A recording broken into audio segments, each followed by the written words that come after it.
All right, welcome back. With Veterans Day this Friday, today we share how you can help our local veterans when you go shopping. Who doesn't love to shop? We welcome Red Cross Regional Communications Director Monique Dugaw. Am I saying that right, Monique? Right. Okay. And also we have Julie Berger and Joyce Courier. Is that right? That is right. Awesome. Thank you. I love it when I get it right. Okay. Hey, Monique, why don't you tell us how the Red Cross is involved in helping veterans?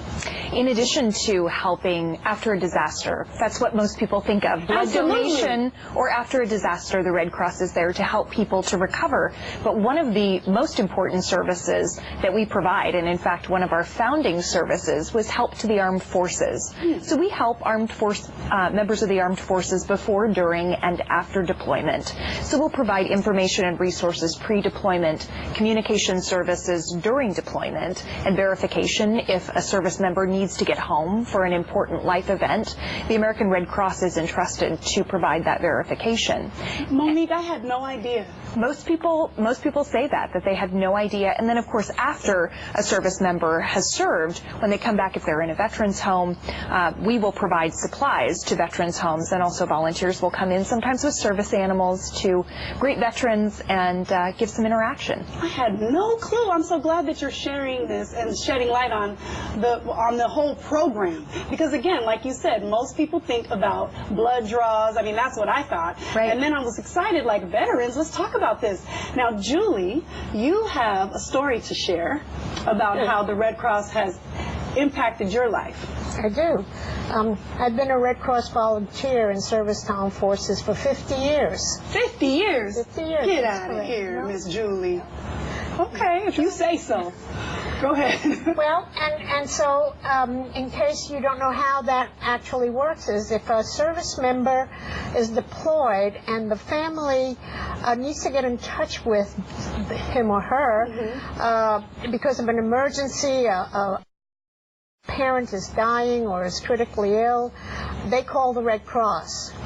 And then the Red Cross will verify the emergency and pass that information on to the military command, and then the military command decides whether or not that service member can go home. In the 50 years that I have been with the Red Cross doing casework, very few were not allowed to come home. I was just going to ask you, how many times has it been denied? It's very few. Very few. It's either one time we had somebody who was in a submarine underwater, and they would not be able to get home in time. Oh. So I do remember that one, but very few. Wow. And so I never get to meet the person that I help. Really? Really. All these 50 years. I've never met the person that I spoke to on the phone and helped them get their loved one home. And I happen to have attended a Red Cross event, and I sat down at a table, and somebody sat down next to me, and we just started to chat. And Joyce asked me what I did for the Red Cross, and I said, I do service to armed forces. I do casework and get service members home. And she said, I just use that service. And I said, really? And she, she described, and I'll let her tell because it's a marvelous story. But mine, goes into the heart. I just want to tell you this, that, and I said to her, well, what was your son's name? And she told me, and I did the case. Get out of here. What's the likelihood? Joyce, finish off this. Tell us what happened. Well, my son was stationed in Japan, and we called the Red Cross because my husband was going to pass away. And the Red Cross, as soon as we got them in contact with his command, he was on the first plane back, and they took him to Seattle. I had my other son drive up to Seattle to get him and drive him back to Vancouver. And we told my husband to hold on, he's coming, and Mike will be here. And Mike got there 5 hours before my husband passed, before his dad passed. Wow. And all of this because of the services from the Red Cross. This is amazing. I had no idea. I'm so glad that you came today to share your story.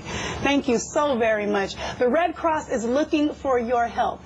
Through tomorrow, you can donate toiletry items that will be assembled into kits on Veterans Day, that's this Friday, for distribution at local veterans hospitals and veterans events. Also, if you are so inclined, you are invited to assemble kits at the Red Cross in Portland on Veterans Day, and you may bring donated toiletries at that time. For more information, please head over to our website at KATU.com.